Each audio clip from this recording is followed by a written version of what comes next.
Hola, ¿qué tal a todos? Sean bienvenidos a un nuevo video. Aquí tenemos el análisis de lo que pasó en la semifinal, partido de vuelta entre América y Chivas. Esto se jugó en la cancha del Azteca. Y vamos rápido con la tableta táctica, justamente para analizar sus virtudes, sus errores y por qué América está en la gran final. Las Águilas salieron con su 4-2-3-1. El cambio más significativo y más importante está acá, en la inclusión de Julián Quiñones desde el inicio, y que esto preocupaba a Guadalajara para hacerle un doble marcaje. Al mismo tiempo liberaba un poco a Henry Martin y a Diego Valdés. Y a la derecha, ahí estaba Alejandro Zendejas a perfil cambiado, que es el más habitual y por donde suele hacer un poco más daño.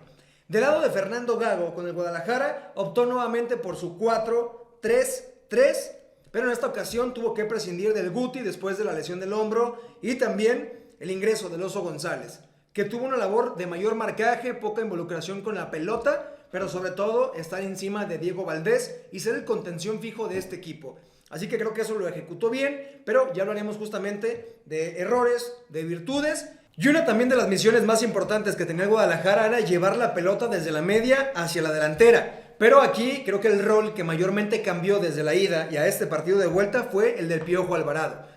El extremo derecho jugó mucho más pegado o más cercano a Marín que a la banda misma, e incluso retrocedía a la zona de la media cancha para tomar la pelota y ser él el conductor con ciertos espacios que brindaba el América, pero sobre todo que el Pocho podía retroceder, formar una especie de doble contención por momentos y Beltrán estar más suelto.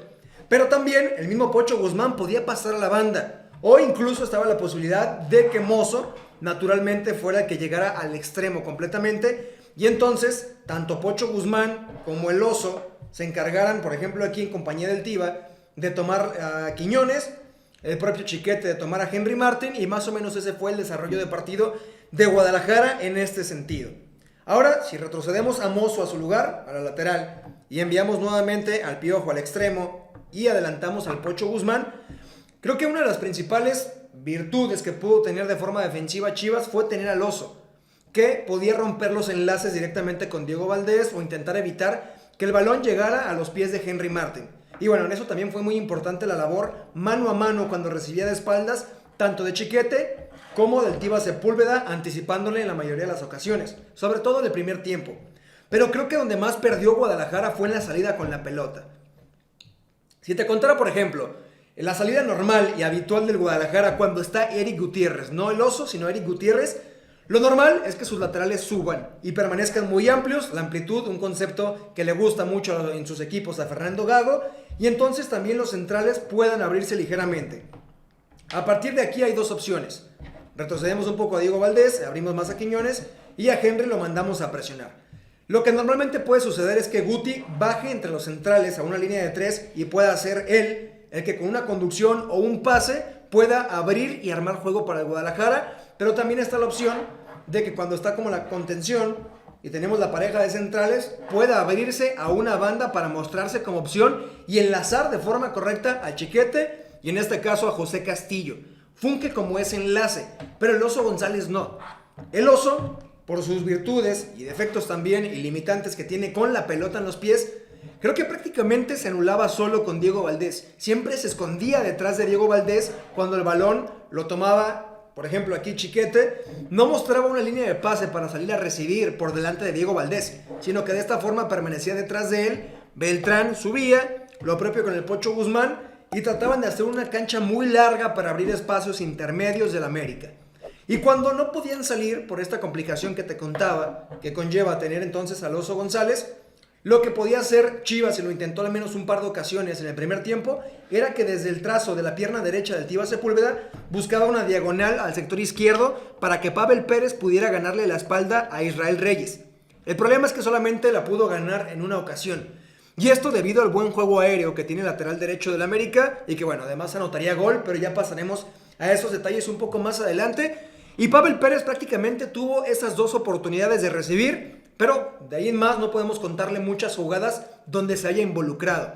Nuevamente la presión de Chivas buscaba sobre todo que una vez que la pelota estuviera en zona baja, a diferencia de la ida, en lugar de tapar directamente la línea de pase sobre Jonathan Dos Santos en el costado derecho o del propio Fidalgo, no, más bien Marín dividía y orientaba al defensor para que buscara justamente a uno de los dos contenciones pero estos siempre estaban cubiertos en cercanía por los volantes del Guadalajara. Nene con Jonathan Dos Santos y Pocho Guzmán directamente con Fidalgo. Entonces, una vez que uno de estos recibía de espaldas, saltaba inmediatamente la presión, tapando el pase interior para que no pudieran conectar ni con Fidalgo ni con Diego Valdés. Creo que esa es una de las claves que Guadalajara pudo encontrar en el primer tiempo para poder maniatar al América, al menos en cuanto a cómo progresaba de cara a la zona de finalización. Durante toda la serie, una de las claves, pese a cómo presionó Guadalajara y que América no podía progresar con facilidad desde la zona baja a la zona media de construcción o incluso a la de finalización, considero que fueron los centros a segundo poste.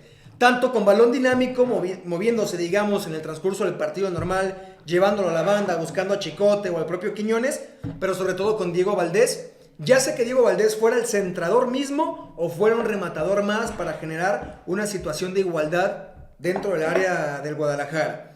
Entonces, lo que hacía el América, sobre todo a balón parado, tiros de esquina, o como sucedió en el gol al minuto 58, una vez que Diego Valdés toma la pelota desde esta zona, lo que hace Guadalajara es marcar de forma mixta, es decir, 3 jugadores para cubrir la zona central, que en teoría sería la más peligrosa y la más frontal a la portería, 1 o 2 cercanos al segundo poste y 1 al primer poste.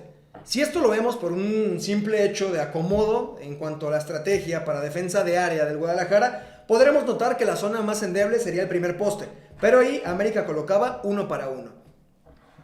Si pasamos a esta zona, por cierto, aquí era una marca personal, y también de este lado, sobre el segundo poste, había marca personal, pero aquí era una marca por zona, y en esta zona justamente se ubicaba el Tiva Sepúlveda, que mayormente tuvo una marcación por zona, es decir, no tiene que ir por un jugador específico del América, sino se tienen que encargar de tomar la zona del manchón penal o la que se le haya designado prácticamente en este partido.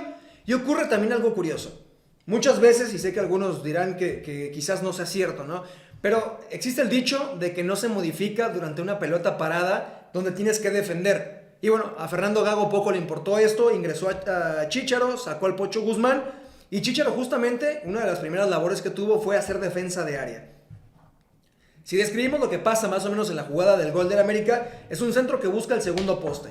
Aquí hay una pérdida de duelo de Chiquete contra Lichnowsky y un recentro. El problema es que a pesar de que había una superioridad desde la zona central del Guadalajara, Tiva Sepúlveda se pierde completamente y no retrocede a tiempo. El que sí lo hace con la marcación pegada es Chícharo, pero aquí es donde por aire y sobre todo porque anticipa, gana Israel Reyes, el balón entra en segundo poste, imposible para Mozo que alcanza a cerrar dentro de la portería y para el Tala Rangel. Pero creo que desde la marcación mixta, sobre todo de los que marcaban por zona, terminaron por ser quizás parte del problema para que Guadalajara no pudiera resistir el 0-0 por durante mucho más tiempo. Así que aquí en Tiva Sepúlveda también le podemos contabilizar un tiro de esquina donde se pierde de esta misma forma, y creo que en marcación por aire y por zona fue una de las zonas más débiles que tuvo Guadalajara. Y una vez que llega el gol, si avanzamos con los minutos, Guadalajara pasa a jugar con una doble punta, con Cowell por la izquierda, hace una serie de modificaciones y prácticamente pasa a jugar con un 4-4-2, que por momentos parecía más un 4-2-4 con 2 extremos a la misma altura de los puntas. Y América, por su parte, una vez que sale Henry Martin, pasa Quiñones a la punta, ingresa también Salvador Reyes, que por momentos formaba una línea de 5 y Chicote sería el tercer central en esta zona, y 3 mediocampistas o 3 volantes, sobre todo más cerrados, Fidalgo ligeramente más adelantado que ellos y Quiñones en la punta para buscar duelos mano a mano o buscar trazos largos, salida directa, aunque esto no funcionó durante una buena parte del tiempo que Quiñones fue el punta. Por lo tanto, después viene el ingreso de Brian Rodríguez, pero de esta forma el América se aseguraba también de tener superioridad contra los 2 puntas. Por eso el cambio a la línea de 5, y cuando tenía que salir, entonces pasaba a un 4-5-1, donde Chava Reyes ya era el extremo por izquierda e incluso de los que tenía más cercanía al área. Así que creo que con esto estamos abarcando lo que fueron los 90 minutos del partido de vuelta de las semifinales, donde el América vence 1-0 en el Clásico Nacional, toma revancha, aparece Israel Reyes para ser el anotador y el salvador de este equipo, que pese a todo pronóstico guarda su portería a ceros, tanto por funciones de Malagón, pero sobre todo sistemáticamente. Considero que este América es uno de los equipos que mejor defiende su área, elimina a otro de los equipos que también mejor defiende su área. Y bueno, ahora pasemos a revisar la otra semifinal, la victoria de Cruz Azul frente a Rayados de Monterrey, pero in extremis, sufrido, incluso con empate en el global y proposición en la tabla, termina avanzando Cruz Azul. Así que vamos a analizar qué fue lo que pasó en ese partido, cómo juega Cruz Azul, por dónde quizás también pudieron penetrar su defensa, y justamente vamos con los sistemas. Cruz Azul salió con lo más parecido a un 5-3-2 o un 3-5-2, como lo quieras ver, según la altura de sus carrileros. Y Rayados cambió su habitual 4-2-3-1 por un 4-4-2. Doble punta con la intención de ser más ofensivo y tener más oportunidades de remate dentro del área. Y justo vamos con las alineaciones tal cual. Acá estaba Kevin Mier, en la línea de 3 de Cruz Azul aparecía Salcedo. Por la derecha, Eric Lira. Ya no como el líbero, sino por derecha, cubriendo la salida o la lesión de Willy Ardita. Acá estaba Gonzalo Piovi, como carrilero por izquierda. Ahí estaba también Rotondi, de gran nivel y de muy buen partido, sobre todo en los primeros minutos. Por la derecha, Rodrigo Huescas, el contención, Charlie Rodríguez, y el encargado de sacar la pelota de zona media, para después encontrar por izquierda, por acá a la derecha primero vamos a irnos con Faravelli, y por la izquierda ahora sí con Nacho Rivero. Esa era la, digamos, doble volante que estaba planteando Anselmi. Y la doble punta, con Sepúlveda más adelantado y Antuna con mucha movilidad, recayendo a las bandas, incluso picando el espacio. Y bueno, esto era el 3-5-2. Del lado de Rayados, Andrada como siempre. También aparecía entre la central Vegas, reemplazando a Moreno. El Toro Guzmán, por la derecha Estefan Medina, por la izquierda Arteaga, doble contención con Sergio Canales y el Corcho Rodríguez. A la derecha como volante Maxi Meza, a la izquierda y no habitualmente titular Jordi Cortizo, y la doble punta que te contaba, compuesta de Berterame y Brandon Vázquez. Esto fue lo que se planteó de inicio. Y creo que en los primeros minutos, y fue constante durante todo el partido, pero más notorio en los primeros minutos, tenía que ver con la intención de Cruz Azul. ¿A qué voy con esto? La salida de Cruz Azul, si era estática, es decir, desde un saque de meta, normalmente Salcedo subía, Charlie también se posicionaba un poco más alto, y los que abrían para recibir justo a los costados eran los centrales. Los laterales también quedaban a esta altura, y entonces la presión que intentaba Rayados era con dos. Pero una costumbre y quizás una característica que tiene Cruz Azul, el Cruz Azul de Anselmi, es que siempre encuentra superioridad. Con un toque corto, rápidamente, si saltas a la presión, hay dos opciones. Si este está tapado, entonces puedes tocar nuevamente con Mier. Y si saltan a Mier, entonces él puede liberar la zona. Y es parte de los principios con los que Cruz Azul intenta jugar, siempre tener un hombre libre, y por eso involucrando en la salida corta a su portero Mier. Si retrocedemos nuevamente ya a la salida un poco más dinámica, más en movimiento con el balón, suponiendo que retrasaron un balón que no pasa a mayores de esta zona y retrasa, entonces Salcedo ya no se salía de la jugada, sino que más bien era el que retrocedía más para poder tocar en amplitud con Piovi, y Piovi, una vez que se abría, permitía también el adelantamiento de Rotondi prácticamente como un volante, y lo mismo con Huescas si se jugaba por este lado con Lira. Más o menos lo que hacía Cruz Azul en la salida, tanto desde el saque de meta como cuando tenía que hacerlo con balón en movimiento. Pero una variante más y muy interesante me parece es que cuando Cruz Azul no podía progresar, regresaba a esta zona. Entonces Rayados automáticamente iba a la presión, retrocedían los centrales también de Cruz Azul, pero alargaba el equipo. Charlie también se mostraba aquí. Podía estar Nacho Rivero, Faravelli un poco más adelantado, saltaban los dos contenciones también de Rayados, aparecía Cortizo, retrocedía Huescas, y en general esta era la figura. Pero como podrás ver, era un constante mano a mano, un 2 contra 2, incluso con un poco más de espacio a la portería de Andrada, y algunas veces también quedaba un 3 contra 2, se cerraba Arteaga o incluso se quedaba para cerrar el Corcho. Esto dependía mucho de las circunstancias de la jugada, pero como una generalidad quedaban en un 3 contra 2. ¿Qué es lo que buscó Cruz Azul? Que ni siquiera fuera con Salcedo, sino con Kevin Mier, el que desde un balón largo buscara siempre dividir a los centrales. Un balón entre los centrales o entre lateral y central, y que Antuna justamente en este pasillo interior buscara picar y quedar mano a mano con Andrada.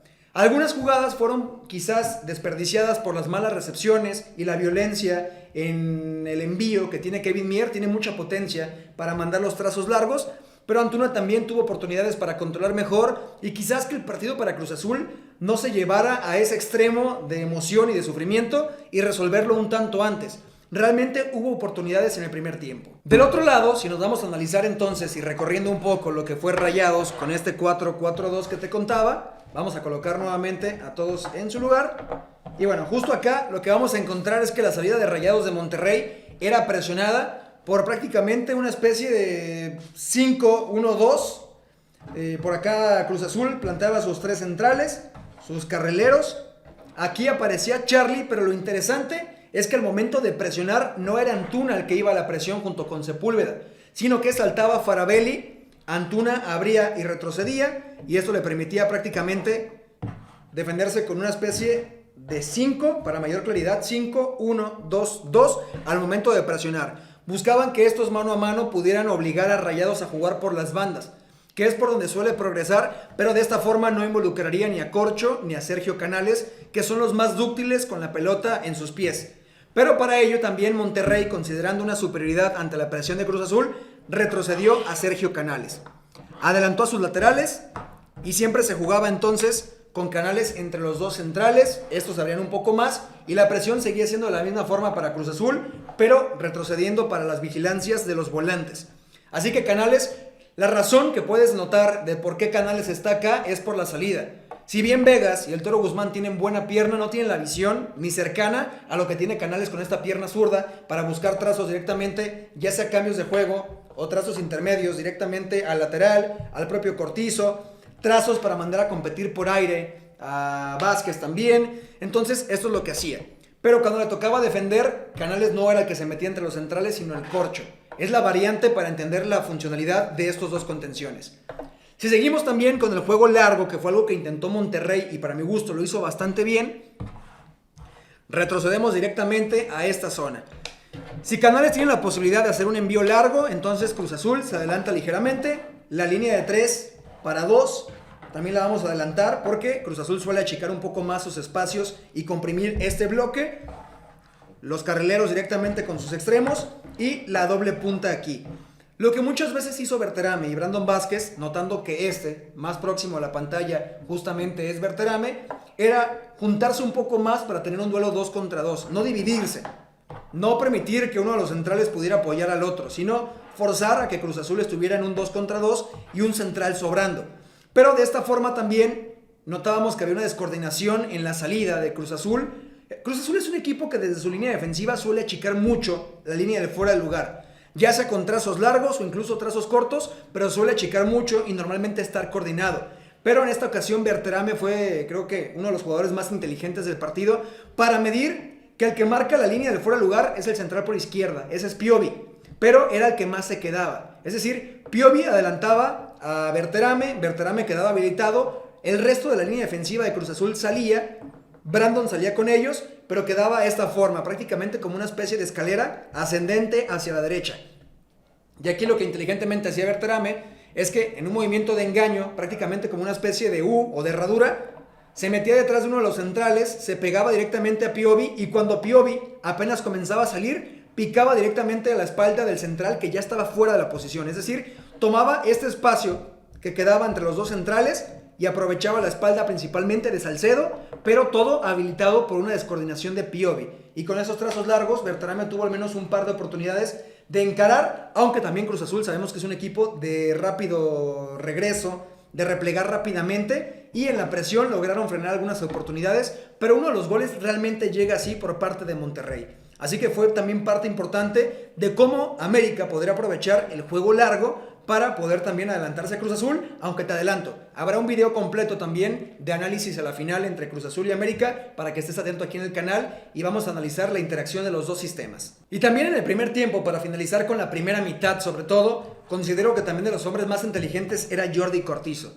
Jordi Cortizo medía perfectamente cuándo pegarse a la banda y no esperar una pasada de Arteaga y estirar completamente al Cruz Azul, porque si algo que fue importante y que hizo el Monterrey del Tan Ortiz fue hacer muy amplia la cancha y de esta forma estirar de forma horizontal las líneas de Cruz Azul, tanto a su línea de 3 como a su medio campo, que tenía que prácticamente cerrarse, y a la hora de hacer los recorridos defensivos con un cambio de orientación, porque Monterrey circula muy bien la pelota y encontrar a Mesa acá, a Cruz Azul realmente le costaban estos recorridos, que también en otro concepto se llaman basculaciones. Le costaba mucho bascular a Cruz Azul, prácticamente los recorridos defensivos, cuando hay un cambio de juego y tienes que ir a cubrir al nuevo poseedor de la pelota en el extremo contrario, estos recorridos le costaron trabajo en algunos lapsos a Cruz Azul. Así que era parte también de lo importante entonces que Cortizo entendiera cuándo estar amplio, cuándo centralizarse y permitirle una pasada a Arteaga, pero siempre Meza pegado a la línea de banda. Esto en el primer tiempo y ahora pasaremos al segundo tiempo para analizar el primer gol de Cruz Azul. Bueno, justo vamos a llegar al primer gol del Cruz Azul. Ya te contaba que lo que hacía bien Cruz Azul era también atraer la presión de Monterrey para hacerle un equipo más largo y más espacio entre sus líneas y por ende, una vez que pudieran aislar este mano a mano o 2 contra 2, pudiera tener mayores posibilidades de progresar y también de poder superar en este duelo sin el apoyo de uno de los contenciones o sin el apoyo de los laterales. En el gol de Cruz Azul prácticamente viene de un trazo largo que pueden prolongar directamente a Antuna, gana la espalda del central, pero Antuna prácticamente hace una diagonal hacia afuera por el bote de la pelota, gana la espalda del central y también estira demasiado a Arteaga y después viene la pasada de Huescas que va inmediatamente por el espacio interior. Si recorremos a la defensa de Rayados en un recorrido normal, pasa más o menos esto. Sepúlveda entre central y lateral con la referencia del corcho, pero también aparecía por acá en el segundo poste un jugador más de Cruz Azul, que si no mal recuerdo podía aparecer Rotondi o el propio Faravelli. Entonces, una vez que llega esta jugada, directamente Antuna prolonga a la espalda del central, pero también Antuna sacó al lateral. Y de esta forma, entonces, llegando a línea de fondo, mete un centro Huescas, pica al espacio entre Andrada y la línea defensiva Sepúlveda, la manda a guardar a segundo poste y de esta forma se adelantaba Cruz Azul. Creo que es parte importante también de este funcionamiento del juego largo, de habilitar espacios y de las asociaciones que existen entre las bandas. Antuna, que propiamente no es el extremo del equipo, sino un segundo punta o media punta, pero recayendo mucho al juego de bandas y proyectando a un carrilero extremo como lo es directamente aquí Rodrigo Huescas, y esta fue una de las llaves que por velocidad, dinamismo y juego directo Cruz Azul pudo abrir en Monterrey. La reacción de Monterrey llega después de un balón largo que justamente Berterame puede picar a la espalda de Piovi, pero eso ya lo explicamos. Otra de las llaves importantes que encontró Rayados de Monterrey a esta línea defensiva de Cruz Azul fue justamente desde esta zona, no desde la profundidad, sino más o menos desde la zona lateral en 3/4 de cancha, buscar centros directamente a las espaldas de los centrales de Cruz Azul. Un centro que divida y que ponga en dudas si Mier sale o no, si Salcedo puede ocupar este mismo espacio y quién sale entonces, si puedan chocar, confundirse o dejar un balón suelto. ¿Qué es lo que le ocurre en una jugada donde incluso ya Gallardo como volante por izquierda llega directamente con un centro desde la derecha que pasea por toda el área y aquí es donde aparece Gallardo en esta internada ganándole la espalda también ya a Eric Lira, que tuvo muchas complicaciones por centros en la segunda mitad. Hay que recordar que Brandon sale, que entra Rodrigo Aguirre y que le estuvo ganando constantemente duelos por aire a Eric Lira y si no le ganaba el duelo, al menos lo preocupaba para dejar libre a Gallardo. Así que creo que ya después del ingreso de Willy Ardita, Cruz Azul soluciona medianamente este problema, aunque también tuvo un problema, considero, no sé si una cuestión mental, emocional, de verse alcanzado en el marcador rápidamente y llega el 2-1, de que aparezcan los fantasmas famosos del Cruz Azul, aunque finalmente aguantan el resto del partido, ya no retenían balones en la zona alta con la salida de Antuna e incluso con el ingreso de Mateo Levi, pero creo que este Cruz Azul durante 180 minutos y en términos generales fue mucho mejor que Monterrey. Monterrey intentó una vez que se vio 2-0 abajo en la serie y a partir de ahí apareció la calidad individual y la calidad colectiva que tiene realmente Rayados de Monterrey en su plantilla. Así que con eso también estamos llegando al final de este video, del análisis de lo que fue este Cruz Azul 1, Monterrey 2, pero que por marcador global y posición en la tabla, Cruz Azul llega a la final para jugarse en el Estadio Azteca en la vuelta. Así que esperen también el próximo video que será analizando al América contra el Cruz Azul y espero que esto les haya gustado, que haya sido entendible y de provecho. Yo soy Manu Villaseñor y nos vemos en un próximo video.